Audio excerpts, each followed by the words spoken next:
Des œufs, du poisson, de l'ananas, mais aussi des engrais naturels et du biogaz en quantité industrielle.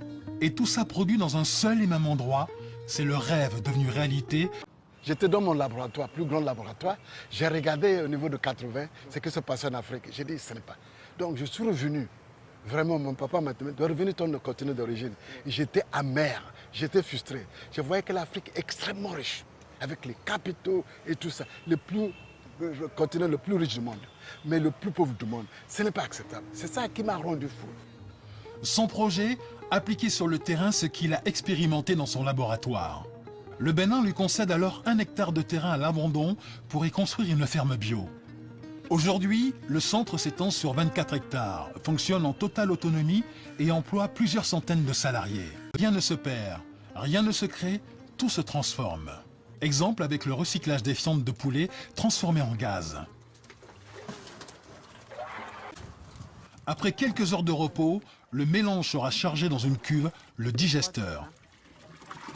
Quand on charge le digesteur avec, ça se décompose. Quand ça se décompose, ça produit le biogaz. À la fin, tout ce gaz nous permet d'alimenter, de démarrer un générateur qui produit de l'électricité. En plus de l'électricité, ce biogaz va alimenter les cuisines du restaurant du centre. Et ce n'est pas tout. Les déchets de la décomposition des fientes de poulet vont encore servir d'engrais naturel pour les cultures. Et Godfrey Zamoujo a poussé la doctrine de récupération encore plus loin. Pour être totalement indépendant, il recycle tout le métal de sa ferme pour produire des pièces de rechange pour ses machines. C'était les fonderies. On a déjà fondu ça. Donc on va les travailler maintenant pour créer des poulies. À partir de ça, on fabrique les machines pour nous. Donc on n'a plus besoin d'importer. Selon son modèle, en quelques années, il a mis en place un réseau panafricain de fermes Songhai. 5 fermes existent à présent au Bénin, mais aussi une dizaine au Nigeria, le Libéria et la Sierra Leone ont suivi. Et pour promouvoir son modèle, Godfrey Zamoujo n'hésite pas à ouvrir ses portes au public. Sa ferme reçoit chaque année plus de 20 000 visiteurs, des anonymes mais aussi des officiels. Pour pousser plus loin sa logique, Godfrey Zamoujo a décidé d'industrialiser sa ferme. Comme il produit déjà des fruits, il s'est lancé dans la fabrication de jus. Pour cela, il s'est offert une ligne d'embouteillage d'une capacité de 6 000 bouteilles par heure. Mais méthode Songhai oblige, le site fabrique lui-même les bouteilles et les bouchons sur place à partir des déchets plastiques de la ferme.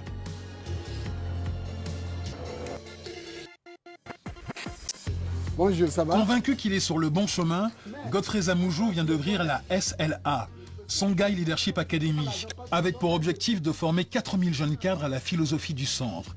Il s'agit d'assurer la pérennité et le développement du groupe.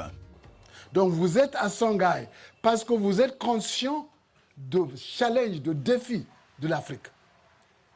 Donc ce cours, c'est pour le préparer, pour être de véritables leaders socio-économiques, les entrepreneurs. Pour montrer que l'entrepreneur, c'est ça qui va sauver l'Afrique. Le rêve de Godfrey Zamoujo serait de créer dans toute l'Afrique des villes rurales vertes, à l'image de ce qu'il a fait dans sa ferme de Porto Novo. Pas impossible, puisqu'en 2008, Songhai a été promu centre d'excellence pour l'agriculture par les Nations Unies.